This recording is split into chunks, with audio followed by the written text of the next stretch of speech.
आज हम पढ़ेंगे chapter number 2। The name of the chapter is children and women in sports, जिसमें हमने पढ़नी है एक्सरसाइज गाइडेंस पढ़ेंगे डब्ल्यूएचओ की डिफरेंट एज ग्रुप की। फिर हमने कुछ कॉमन पोस्चर डिफॉर्मिटीज पढ़नी है। कुछ हम पढ़ेंगे जब वीमेन एक स्पोर्ट्स में पार्टिसिपेट करती है तो उसको क्या क्या बेनिफिट होते हैं फिजिकली, साइकोलॉजिकली, सोशली। फिर हम पढ़ेंगे कुछ स्पेशल कंसिडरेशंस पढ़ेंगे जिसमें मेनार्क और मेंस्ट्रुअल साइकिल के डिसफंक्शन पढ़ने हैं। फिर हमने मोस्ट इंपॉर्टेंट टॉपिक पढ़ना है female athlete, osteoporosis, amenorrhoea, eating disorder. तो ये टॉपिक हमने इस वीडियो में कवर करने हैं। तो चलते हैं। पहले हम पढ़ेंगे कि एक्सरसाइज गाइडलाइन क्या है डब्ल्यूएचओ की। जैसे हमें पता है कि वर्ल्ड हेल्थ ऑर्गेनाइजेशन इसकी फुल फॉर्म है। जैसे जैसे अगर स्टेज की बात करेंगे तो हमें बस स्टेज का पहले थोड़ा सा पता होगा कि स्टेज कौन कौन सी होती है। पहले इन्फेंट्स, फिर चाइल्डहुड जिसमें अर्ली चाइल्डहुड भी बोल सकते हैं, फिर मिडिल चाइल्डहुड आ जाएगा, फिर एडोलेंसेंस, अडल्टहुड एंड ओल्ड एज। तो ये कुछ स्टेजेस हैं जो हमने कवर करनी है। तो हर स्टेजेस का देखा जाए, इन्फेंट से देखा जाए, और जो इन्फेंट स्टेज का बच्चा जो एक्सरसाइज करेगा उसके लिए एक्सरसाइज क्या होगी, वो जो क्रॉलिंग कर रहा है या थोड़ा सा हाथ पाँव मार रहा है उसके लिए वही चीज हो जाएगी। हर एज ग्रुप को किस किस टाइप की एक्सरसाइज करनी चाहिए, ये सारी चीजें हमने इसमें पढ़नी है। तो पहला आ जाता है हमारा इन्फेंसी, जो 0 से लेकर 2 इयर्स तक के लिए। ये पर्सन इन बच्चों के लिए कैसी एक्सरसाइज होनी चाहिए? Rapid development of gross motor skills. What do gross motor skill? दो टाइप के मोटर स्किल्स होते हैं, fine motor skill and gross motor skill. Gross motor वो होता है जो बड़े मसल्स होते हैं, जो हम जैसे हम रनिंग करते हैं, जंपिंग करते हैं, जो भी एक्सरसाइज में जो इन्वॉल्व होते हैं हमारे मसल्स, वो ग्रोस मोटर होते हैं। फाइन मोटर स्किल्स छोटे मसल्स, जैसा कि हम लिखते हैं या पेंटिंग करते हैं, ड्राइंग करते हैं, उसमें जो स्किल इंप्रूव करते हैं, जो छोटे मसल्स होते हैं, उसको फाइन मोटर स्किल्स कहते हैं। सो एक्टिविटी से इंक्लूड कौन कौन सी एक्टिविटी इंक्लूड होगी? जैसे रोलिंग हो गया, क्रॉलिंग हो गया, स्टैंडिंग हो गया, वॉकिंग हो गया। उनके लिए यही ही एक्सरसाइज है छोटे बच्चों के लिए। कौन सी एज की कैटेगरी के लिए? 0 से लेकर 2 साल के लिए। फिर इंकरेज किस चीज के लिए करना है इनको? Encourage activity through out the day through play, promote movement of arm, leg and body. जब छोटे बच्चे ऊपर से लेट के जब वो हाथ पांव मारेंगे तो उनके लिए यही एक्सरसाइज हो जाएंगे। हम उनको थोड़ा सा इंकरेज करेंगे, जैसे हम उनसे बात करते हैं वो और खुशी से क्या करते हैं, अपने खेलते हैं जो आपके साथ, उनके लिए वही एक एक्टिविटी एक्सरसाइज है। एक्टिविटीज लाइक रीचिंग, अगर वो बच्चा 1 साल का हो जाएगा तो क्या करेगा? पहुंचेगा क्रॉलिंग करते हुए, ग्रैपिंग, क्रॉलिंग।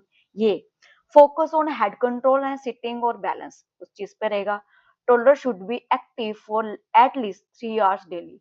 कम से कम उसको 3 घंटे, लगातार नहीं, पर फिर भी 3 घंटे पूरे दिन में उसको खेलना है, एक्टिविटी करनी है, और वही उसकी एक्सरसाइज है। फिर आ जाते हैं हम 3 से लेकर 7 साल के बच्चों के लिए कैसी एक्सरसाइज होनी चाहिए। Rapid motor development, focus on participation not competition. वो खेलेगा एंजॉय करने के लिए, ना कि किसी कंपटीशन के लिए, जैसे छोटे बच्चे आपस में खेलते हैं। एक्टिविटी कैसी होगी इनकी? Jumping, hopping, throwing, catching. Develop fine motor skills, कौन से? छोटे मसल, जैसे मैंने आपको बताया। Games with simple rule, game खेलेंगे लेकिन सिंपल रूल्स के साथ। स्ट्रक्चर अनस्ट्रक्चर्ड स्ट्रक्चर्स इनकी एक्टिविटीज होगी। 60 मिनट्स तक की फिजिकल एक्टिविटी करेंगे डेली। कौन सी साल के बच्चे? 3 से लेकर 7 साल के बच्चे। फिर मिडिल चाइल्डहुड में आ जाता है 8 से 12। इसमें कैरेक्टरिस्टिक्स क्या है? इम्प्रूव करना है बैलेंस को, कोऑर्डिनेशन को और स्पीड को। देखो एक टाइम था जहाँ पे वो अपने सर को बैलेंस करना, अपने बॉडी को बैलेंस कर रहा था। यहाँ पे आ जाता है कि वो अपने स्पीड पे फोकस कर रहा है, फिजिकल फिटनेस के कंपोनेंट मेन पे वो फोकस करना शुरू कर रहा है। फिर desire to perform better in skill, उसकी स्किल धीरे धीरे इंप्रूव करने हैं। डब्ल्यूएचओ गाइडलाइन, एक्सरसाइज गाइडलाइन क्या है? डेवलप बॉडी कंट्रोल और coordination, activities to improve endurance, game teaching rules, team work और fair play, bone and muscle strengthening activities. ऐसे एक्टिविटीज करवानी है जिसमें उसके बोन्स और मसल्स की स्ट्रेंथ इंप्रूव हो, जैसे साइकिलिंग हो गया, स्किपिंग हो गया, रनिंग हो गया। फिर एडोलेंसेंस एज, जिसको टीन एज भी कहते हैं, 13 से लेकर 18 साल। Rapid growth and body changes, इस एज में उसके बॉडी के हार्मोन चेंज हो, उसकी फिजिक चेंज होती है, जैसे आपको पता होगा। Increase decision making, self awareness, अब उनमें इतनी समझ आ गई है कि वो अब चीजों को समझना शुरू कर दे, तो उसको हमने तैयार करना है ताकि वो डिसीजन मेकिंग ले, अच्छे डिसीजन लेना शुरू किए, उनको थोड़ा सा पता हो चीजों के बारे में। डब्ल्यूएचओ गाइडलाइन में क्या होगा, मिनिमम 60 मिनट तक वो मॉडरेट एक्सरसाइज करेंगे। मॉडरेट से लेकर हाई इंटेंसिटी बोल सकते हो आप इसे। मॉडरेट से स्टार्ट करके हाई इंटेंसिटी का वो वर्कआउट करेंगे। फिर एरोबिक एक्टिविटीज होंगी, ठीक है। फिर स्ट्रेंथ एक्टिविटीज होंगी, जैसे रनिंग, स्किपिंग, स्किपिंग हो गया, बास्केटबॉल खेल सकते हैं, कोई भी गेम जो उनको पसंद हो। फिर योगा या लाइट वेट ट्रेनिंग भी कर सकते हैं वो मसल्स की स्ट्रेंथ को इम्प्रूव करने के लिए। फिर एडल्टहुड आ जाता है 18 से 64। Maintain physical fitness and mental health, ये फोकस इनका इस चीज पे रहेगा। Resistance training at least 2 day week. Stretching and limb movement, मतलब कि अपने लेग्स की और अपने आर्म्स की वो प्रॉपर स्ट्रेचिंग करेंगे। फिर उसके बाद जॉगिंग योगा आ जाएगा। फिर हाई इंटेंसिटी का वर्कआउट करेंगे, लेकिन मेडिकल ध्यान में रखते हुए, जैसे पुशअप्स हो गया। हाँ, यहाँ पे मेडिकल आ जाएगा 65। अब देखो कोई पर्सन है 65 ईयर्स, किसी न किसी को कोई मेडिकल इश्यू होता है, तो यहाँ पे मेडिकल चीज का प्रॉपर ध्यान रखना है कि उसको कोई प्रॉब्लम ना हो। एक्सरसाइज गाइडलाइन क्या है कि 150 से लेकर 300 मिनट तक मॉडरेट से इंटेंसिटी एरोबिक एक्टिविटी करेगा पर वीक, या फिर 70 से लेकर 150 मिनट तक वो हाई इंटेंसिटी का वर्कआउट करेगा। Muscle strengthening exercise 2 day week. Balance and flexibility exercise 3 day और वीक। रिड्यूस सेडेंटरी बिहेवियर, ठीक है। नेक्स्ट आया था हमारा common posture deformities. I hope कि इसमें से आपको चीजें क्लियर हो गई हूँ। नेक्स्ट हम पढ़ते हैं कॉमन पोस्चर डिफॉर्मिटीज। कुछ पोस्चर डिफॉर्मिटीज है, कौन कौन सी है? स्पाइनल कर्वेचर, नॉक नी, बो leg, flat foot, round shoulder. Spinal curvature मतलब स्पाइन में, देखो हमारी स्पाइन देखने में कुछ ऐसी होती है, जब इसकी अलाइनमेंट थोड़ी सी खराब हो जाती है उसको डिफॉर्मिटीज कहेंगे। जैसे ये है, यहाँ पे इसकी अलाइनमेंट खराब हो चुकी है, यहाँ पे इसकी अलाइनमेंट खराब हो चुकी है। सो इसके नाम है जो मैं बताऊंगी अभी। 3 टाइप्स की स्पाइनल कर्वेचर डिफॉर्मिटीज होती है, काइफोसिस, लोडोसिस, स्कोलोसिस। काइफोसिस को हंचबैक भी कहते हैं। इसमें ये देखो, इसमें थ्रोकिक रीजन में डिस्क थोड़ी सी या स्पाइन हमारी थोड़ी सी टिल्ड हो जाती है, बाहर की तरफ आए, जिसको कुब पड़ना कहते हैं। सो अगर कॉजेज देखें काइफोसिस के क्या है, अगर हम प्रॉपर तरीके की बैलेंस डाइट नहीं लेंगे या किसी डिजीज, कोई लंबी डिजीज होगी तो उसके कारण भी हमें ये प्रॉब्लम हो सकती है। कोई हैवी वेट कैरी करके चलता है शोल्डर में, तब भी ये प्रॉब्लम होगी। कहीं को बेंड होके चलने की आदत होती है, तब भी उसको ये प्रॉब्लम हो सकती है। उसके मसल वीक होंगे अगर अपर बैक के, तब भी ये प्रॉब्लम होगी। ओस्टियोप्रोसिस की प्रॉब्लम होगी, इसमें उसके बोन वीक हो जाए तब भी ये प्रॉब्लम होगी। या किसी को स्पाइन इंजरी होती है तब भी ये प्रॉब्लम हो सकती है। प्रिकॉशंस क्या है? प्रॉपर डाइट लेनी है, सीधे चलना है, लंबे टाइम तक वेट कैरी करके नहीं रखना है, पोस्चर उसका सही हो, उठते बैठते चलते टाइम, और वो सही तरीके की एक्सरसाइज करे। अगर किसी को प्रॉब्लम होगी तो वो क्या करे? तो हमें हमेशा, लेट्स सपोज काइफोसिस में क्या था कि हमारी जो स्पाइन जो है बाहर की तरफ हो रही है, राइट। तो हमने ऐसी एक्सरसाइज करनी है जिसमें हमारी स्पाइन जो है पुश हो अंदर की तरफ, लाइक दिस। इसमें क्या हो रहा है, हमारी स्पाइन जो है अंदर की तरफ पुश हो रही है। जैसे कि हमारे चक्रासन में भी ऐसा होगा, धनुरासन में भी ऐसा होगा, भुजंगासन में भी ऐसा होगा। तो हमने ऐसी एक्सरसाइज करनी है जिसमें हमारी बॉडी जो है स्ट्रेच हो, स्पाइन हमारी जो हो अंदर की तरफ पुश हो। तो अगर हम देखेंगे यहाँ पे लोडोसिस का, मैं शॉर्ट में बता रही हूँ आपको। अगर लोडोसिस में देखेंगे, देखो स्पाइन में 3 रीजन होते हैं। The first one is the cervical region, thoracic region, lumbar region. Thoracic में हमारी जो प्रॉब्लम थी, कहीं ना कहीं आपने देखा थ्रोकी और सर्वाइकल के बीच में प्रॉब्लम जो थी काइफोसिस थी। लंबर रीजन में क्या होता है, जब ये लंबर जो रीजन की जो 5 बोन्स होती हैं, स्पाइन होती है, डिस्क जो होती है वो अंदर की तरफ चली जाती है, तो लोडोसिस हो जाता है जिसमें उल्टा एल बनता है, reverse. Lordosis is the inward curvature of spine, right? Especially in the lumbar region. Causes problem क्या है? ज़्यादा टाइम खड़े रहने से और चलने से भी होता है। इसको हंचबैक भी कहते हैं, किसको? लोडोसिस को। कॉजेस क्या है? ज़्यादा ईटिंग करने से होगा, अच्छा एनवायरनमेंट नहीं होगा तब होगा, वर्टिब्रल कॉलम में कोई प्रॉब्लम होगी तब होगा, इम्प्रॉपर मसल डेवलपमेंट होगी तब होगा, डेली एक्सरसाइज नहीं करेगा तब हो सकता है, ज़्यादा ओबेसिटी से हो सकता है। प्रिकॉशंस क्या है? ऑयली चीजें नहीं खानी है, हेल्दी डाइट खानी है, बॉडी का वेट नॉर्मल रखना है, और avoid bending too much while sitting, बैठे हुए ज़्यादा बॉडी को बेंड नहीं करना है, और डेली एक्सरसाइज करनी है और अपने बैक के मसल को स्ट्रेच करना है। अगर किसी को प्रॉब्लम होगी है तो क्या करना है? देखो मैं आपको शॉर्ट में बता रही हूँ यहाँ पे। पहला आ जाता है हलासन। हमने क्या करना है, हमारी स्पाइन अंदर की तरफ टिल्ट होगी है, तो हमने ऐसी एक्सरसाइज करनी है जिसमें हमारी स्पाइन बाहर की तरफ जाए, जैसे कि हलासन, पश्चिमोत्तानासन। इन दोनों आसन में क्या हो रहा है, हमारी स्पाइन बाहर की तरफ पुश हो रही है।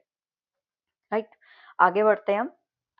स्कोलिसिस, स्कोलिसिस क्या होता है? ये है हमारे नॉर्मल स्पाइन, और ये आगे हमारी एबनॉर्मल कर्वेचर, जिससे बोल सकते हो आप स्कोलिसिस। इसमें एस और सी बनता है। स्कोलिसिस क्या है? एबनॉर्मल साइडवे कर्वेचर है of spine, often developing during the growth support before puberty. The spine may be curved CNS. Causes क्या है?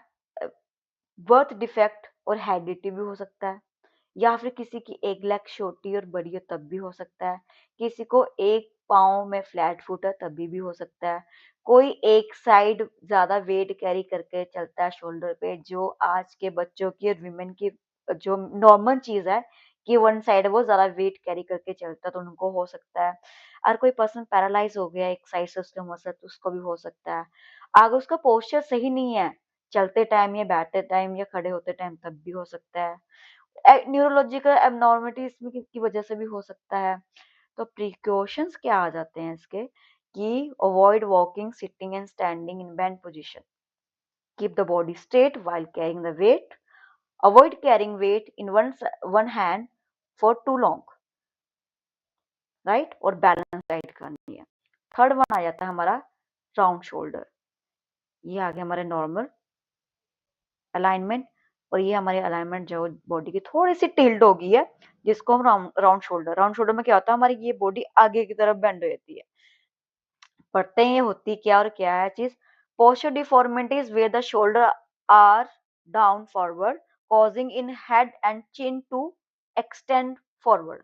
कईयों को गर्दन आगे करके ऐसे चलने की आदत होती है, उसकी वजह से। कॉजेज क्या है? पुअर पोस्चर, जैसे कि हो सकता है कि जहां वो बैठते हो, जहां वो पढ़ते हो, वहां के डेस्क सही ना हो, तो बेंड होके उनको आगे की तरफ बैठना पड़ता है, तब होता होगा। Improper furniture, carrying heavy load, कई बैग हैवी बैग वगैरह कैरी करके चलते हैं पीठ पे, तब भी हो सकता है। गलत तरीके के टाइट कपड़े पहने होंगे तब भी हो सकता है, और अगर वो एक्सरसाइज नहीं करता होगा प्रॉपर, तब भी ये चीज हो सकता है। प्रिकॉशंस क्या है, कि बेंड होके नहीं बैठना है, ज्यादा टाइट कपड़े नहीं पहनने हैं। करेक्टिव मेजर्स हम देखेंगे, चक्रासन कर सकते हैं, दिस इज अ चक्रासन। धनुरासन कर सकते हैं, दिस इज धनुरासन। या फिर अपने शोल्डर को हम रोटेट कर सकते हैं सर्कल में एंटी क्लॉकवाइज, राइट। या हम क्या कर सकते हैं, एक हॉरिजॉन्टल वॉर पे हम जैसे चिनअप्स कहते हैं, वहां पे हैंग कर सकते हैं। नेक्स्ट आता है हमारा, हमारे स्पाइनल कर्वेचर खत्म हुआ, अब हमारा आता है लेग का, बो लेग। देखो ये आ गई हमारी नॉर्मल लेग, और ये आती है हमारे बो लेग। बो लेग क्या होता है, जिसमें नीज में ज्यादा गैप हो जाता है, लाइक दिस। और ये आगे नॉकनी, ये आगे बो लेग। सो पढ़ते हैं बो लेग कैसे होती है।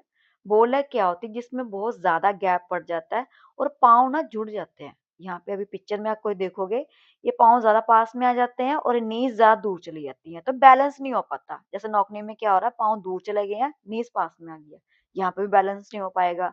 ठीक है।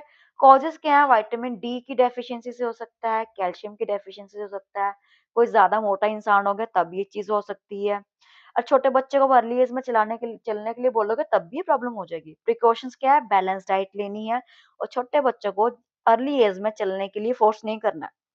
बच्चे ने भी सर भी नहीं संभाला होता और हम उनको बोलते हैं कि बस चले, हाथ पकड़ के चलाने की कोशिश करनी है, तो वैसा नहीं करना है। इसको ठीक करने के लिए अगर हो गया तो क्या करना है, अर्ध मत्स्य आसन कर सकते हैं, गरुड़ आसन कर सकते हैं, या आप उसका वॉकिंग पैटर्न हम क्या करेंगे, अपने दोनों पाँव की इनसाइड की एजिस की के बेस पे हम चलेंगे इनवर्ड पोजीशन में पाँव को करके, तो उसमें हमारे नॉकनी बोलर की प्रॉब्लम ठीक होगी। नेक्स्ट आता है हमारा नॉकनी। नॉकनी क्या होता है, जिसमें नीज नॉक हो जाती है और पाँव दूर हो जाते हैं, तब भी बैलेंस नहीं बन पाता, तो उसको हम नॉकनी कहते हैं। कॉजेस क्या है, वीक लिगामेंट्स, ओबेसिटी, विटामिन या कैल्शियम की अगर उसकी बॉडी में कमी तब होगा, क्रॉनिक डिजीज से भी हो सकता है। प्रिकॉशंस, बैलेंस डाइट लेनी है, अवॉइड करना है बच्चों को अर्ली एज में चलने से। करेक्टिव मेजर पद्मासन कर सकते हैं, या हम सोते टाइम पिल्लो को नीज के बीच में रख सकते हैं। इससे क्या होगा, उसकी नीज थोड़ी थोड़ी थोड़ी सी दूर होना शुरू हो जाएंगी। हॉर्स राइडिंग भी कर सकते हैं। फिर लाइक दिस पद्मासन। और अब हम आगे बढ़ते हैं करेक्टिव मेजर्स। किसी को हो गया त्रिकोणासन, फिर आता है अपर बॉडी बैंड। तो these are the corrective measures जो हमने यहाँ पे कर लिए, इतने बहुत है। अभी आगे हम चलते हैं फ्लैट फुट। और किसी को देखो, ये नॉर्मल फुट है, ये फ्लैट फुट है। अगर आप एक रेत पे पाँव रख रहे हो, आपका पूरा पंजा छप रहा है, इसका मतलब आपको फ्लैट फुट की प्रॉब्लम है। अगर गैप है, इसका मतलब आपका पाँव ठीक है। ठीक है। एक condition where the feet lack an arch, जिसमें आर्क नहीं बनती, तो हम क्या बोलेंगे कि उसको फ्लैट फुट की प्रॉब्लम है। ओबेसिटी की वजह से हो सकता है, मसल वीक हो तब हो सकता है, पुअर क्वालिटी फुटवेयर की वजह से भी हो सकता है, गलत तरीके के शूज जो पहनते हैं उसकी वजह से हो सकता है, जब पर्सन का वेट ज्यादा है, ज्यादा वेट कैरी करके रखता है लंबे टाइम तक, तब हो सकता है। प्रिकॉशंस क्या है, सही शूज पहनने हैं, अवॉइड हाई हील्स को करना है, ओबेसिटी नहीं होने देनी है। एक्सरसाइज, करेक्टिव एक्सरसाइज क्या होगी, वॉकिंग ऑन हील्स। हील्स की बात यहाँ पे हो रही है लाइक दिस, इस बेस पे उसको रन वॉक करनी है एक्सरसाइज के टाइम, ना कि पूरे दिन। थोड़े दिन के बीच बीच में वो कर सकता है, ताकि उसकी एक एक्सरसाइज बन जाए और उसको हैबिट हो जाए, धीरे धीरे ये प्रॉब्लम ठीक हो जाएगी। फिर मार्बल पिक करना लाइक दिस, इससे भी फ्लैट फुट की प्रॉब्लम ठीक होती है। So these are the method जिससे हम ये प्रॉब्लम ठीक कर सकते हैं। आई होप कि वीडियो ज्यादा लंबी ना बने। फिर नेक्स्ट हमारा टॉपिक आ जाता है, वीमेन जब स्पोर्ट्स में पार्टिसिपेट करती है तो उसको क्या बेनिफिट होते हैं। हमें जहां तक पता है कि एंशिएंट टाइम पे अगर देखा जाए, तो वीमेन को ज्यादा स्पोर्ट्स में खेलने का चांस नहीं मिले हैं। जिनको भी मिले हैं, उनमें से कुछ वीमेन ने अपनी एक पहचान बनाई है, राइट। तो हम पढ़ेंगे कि जब वीमेन एक स्पोर्ट्स में पार्टिसिपेट करती है, उसको क्या क्या बेनिफिट होते हैं। पहला आता है फिजिकल बेनिफिट। जब एक वुमेन स्पोर्ट्स में पार्टिसिपेट करेगी, तो वो डेली एक्सरसाइज करेगी। जब डेली एक्सरसाइज करेगी, तो उसकी लाइफस्टाइल सही हो जाएगी, उसको कोई डिजीज नहीं लगेगी, राइट। उसकी बोन डेंसिटी अच्छी हो जाएगी, मसल टोन हो जाएंगे, उसका कार्डियोवास्कुलर भी अच्छा हो जाएगा। साइकोलॉजिकल बेनिफिट क्या होते हैं, देखो वो अगर डेली स्पोर्ट्स खेलेगी, तो उसका माइंड फ्रेश रहेगा, तो वो अपने स्ट्रेस को मैनेज कर सकती है, अपने इमोशन को कंट्रोल कर सकती है, राइट। जब एक विमेन स्पोर्ट्स में पार्टिसिपेट करती है, एक एथलीट कभी भी किसी चीज को अपने ऊपर हावी नहीं होने देता। तो ये एक एथलीट की पहचान है कि वो कभी स्ट्रेस में नहीं रहता है, डिफिकल्ट से डिफिकल्ट सिचुएशन को बड़े आराम से हैंडल करता है। तो एक वीमेन अपने स्ट्रेस को तो मैनेज करना सीख ही जाएगी, अपने इमोशन को कंट्रोल करना वीमेन सीख जाती है, उसका कॉन्फिडेंस बिल्ड होता है, सेल्फ एस्टीम उसके अंदर आता है। What do you self esteem, what you think about yourself, और उसके अंदर लीडरशिप की क्वालिटी आती है। This is a psychological. Social benefit क्या होंगे, जेंडर इक्वालिटी। जब वो एक वीमेन जो है स्पोर्ट्स खेलेगी, एक अपनी पहचान बनाएगी, तो कोई मैन और वीमेन में वहां पे कोई पार्शलिटी नहीं होगी, उसने एक बराबरी की पहचान बनाई है। कोऑर्डिनेशन दूसरों के साथ वो अच्छा करेगी, उसके अंदर ये एबिलिटी आ जाती है। उसका कम्युनिकेशन स्किल अच्छा होता है, क्योंकि वो कितने लोगों से मिली होती है, कितने लोगों, कितने कल्चर उसको पता होते हैं, कैसे किससे बात करनी है उसको पता होता है। सो ये बेनिफिट होता है जब एक वीमेन स्पोर्ट्स में पार्टिसिपेट करती है। सो अभी हमारा नेक्स्ट टॉपिक स्टार्ट होता है, स्पेशल कंसिडरेशंस। इसमें क्या होता है, मिनार्क। मिनार्क क्या होता है, जब वीमेन को एक फर्स्ट साइकिल आता है उसे मिनार्क कहते हैं, जिसकी एज है 9 to 16। इसमें क्या होता है, इमोशनल इम्पैक्ट क्या होता है, girl may be anxious as it mark the transition from girlhood to womanhood. फिर इसमें फिजिकल चेंजिंग आते हैं, उसकी हाइट वेट चेंज होती है, उसकी ब्रेस्ट डेवलपमेंट होती है, उसकी बॉडी से एस्ट्रोजन हार्मोन्स रिलीज होना शुरू होते हैं। तो हम अभी पढ़ेंगे। इसके साथ ये भी है, जो वीमेन स्पोर्ट्स में पार्टिसिपेट करती है, जो गर्ल होती है, हो सकता है कि उसका मीनार थोड़ा सा डिले हो, ये भी पॉसिबिलिटी है। तो हम पढ़ेंगे मेंस्ट्रुअल डिसफंक्शन। डिसफंक्शन क्या होता है, कोई फंक्शन जो प्रॉपर तरीके का नहीं होता उसको डिसफंक्शन कहते हैं। तो हमने यहाँ पे जहां तक हमें पता है कि एक साइकिल जो है 3 से 7 दिन का आता है, और एक साइकिल से दूसरे साइकिल के बीच में गैप कितना होता है, 22 से लेकर 35 दिन का। ये है। सिम्टम क्या है, हेडेक होगा, बैक पेन होगा, फटीग, क्रैम्प, टायर्डनेस उसको फील हो सकती है। मेन पॉइंट ही बताऊंगी। एमनोरिया सबसे मेन चीज। एमनोरिया क्या होता है, this is a two types of primary and secondary. Primary में क्या होता है, जिसमें मेनार्क स्टार्ट ही नहीं हुआ होता। सेकेंडरी में क्या होता है, मेनार्क स्टार्ट हो गया होता है लेकिन 3 महीने 6 महीने का गैप है, साइकिल स्टार्ट आ ही नहीं रहा। That is the oligomenorrhea. क्या होता है, जिसमें एक वीमेन को इनफ्रीक्वेंट मेंस्ट्रुअल साइकिल आता है और जिसका गैप 35 डेज से ज्यादा हो सकता है। फिर आया था हमारा जो मेन चीज आती है female athlete. Most important topic है, ये चीज हमने देखनी है। फीमेल जिसमें आती है 3 प्रॉब्लम्स, ट्राइड है 3 problems, osteoporosis, amenorrhoea, eating disorder. मैं आपको मेन पॉइंट बता रही हूँ। ऑस्टियोपोरोसिस क्या होता है, जिसमें बोन्स वीक हो जाती है एक वीमेन की, उसको हम क्या कहते हैं, ऑस्टियोपोरोसिस। एमनोरिया 2 टाइप का होता है, प्राइमरी जिसमें साइकिल स्टार्ट नहीं हुआ होता, सेकेंडरी जिसमें साइकिल तो स्टार्ट हो गया होता है लेकिन 3 से 6 महीने का गैप पड़ जाता है। फिर ईटिंग डिसऑर्डर जो होता है, ईटिंग डिसऑर्डर आ जाता है 2 टाइप्स का, जिसमें वीमेन सही तरीके से खाना नहीं खाती है। इसमें क्या है, कौन कौन सी प्रॉब्लम आ जाएगी, अभी मैं मेन आपको एक्सप्लेन करती हूँ प्रॉपर तरीके से। ऑस्टियोपोरोसिस जैसे ये बोन है, ये नॉर्मल है। ये ऑस्टियोपोरोसिस जिसमें उसकी बोन थोड़ी हड्डी हो गई है खोखली, बोन्स प्रॉपर खोखली हो गई है, ऐसे होल पड़ गए हुए हैं, इसको हम कहेंगे ऑस्टियोपोरोसिस की problem. Osteoporosis a condition where the bones become weak, that is the osteoporosis, right. So characteristics क्या है, bone get hole in them, जैसे मैंने आपको बताया। फिर नेक्स्ट कॉजेस क्या है इसके, low level of estrogen hormones vital for bone health, imbalance in thyroid hormones, genetic भी हो सकता है। प्रिवेंशन क्या है इसके, consume food rich calcium and proteins, ensure the adequate vitamin D through the supplements और sunlight, avoid smoking and excessive alcohol, regular checkup और exercise करनी है वीमेन ने। एमनोरिया क्या होता है, जैसे मैंने बताया था आपको, एमनोरिया 2 टाइप्स का होता है, प्राइमरी एंड सेकेंडरी। प्राइमरी जिसमें मेनार्क स्टार्ट नहीं हुआ होता, सेकेंडरी जिसमें स्टार्ट हो गया होता है लेकिन 3 से 6 महीने का गैप पड़ता है। इसमें सिम्टम क्या होगी, उसका हेयर लॉस होगा, हेडेक होगी, change in vision, development of facial hairs, उसके फेस पे हेयर्स आना शुरू हो जाएंगे। ठीक है, नेक्स्ट पढ़ेंगे, मेन पढ़ना है ईटिंग डिसऑर्डर, जिसमें एक वीमेन सही तरीके से खाना नहीं खाती है, उसको मतलब कैलोरीज कम कंज्यूम करती है, उसको ईटिंग डिसऑर्डर कहते हैं। 2 टाइप्स है, anorexia and bulimia. Anorexia nervosa में क्या होता है, जिसमें वीमेन प्रॉपर ही डाइटिंग में आ जाती है कि मैंने मोटे ही नहीं होना है, मैं खाना नहीं खाऊंगी।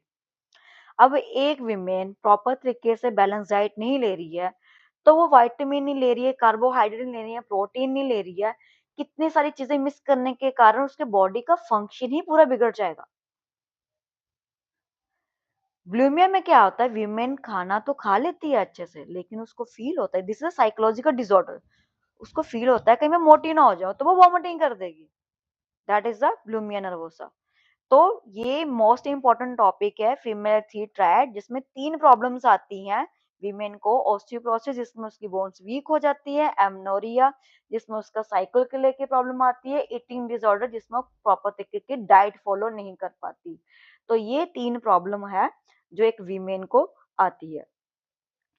सो आई होप आपको ये टॉपिक समझ में आया होगा। अगर आपको कोई भी डाउट है तो आप कमेंट सेक्शन में आप बता सकते हो, मैं क्लियर करने की कोशिश करूंगी। Thank you.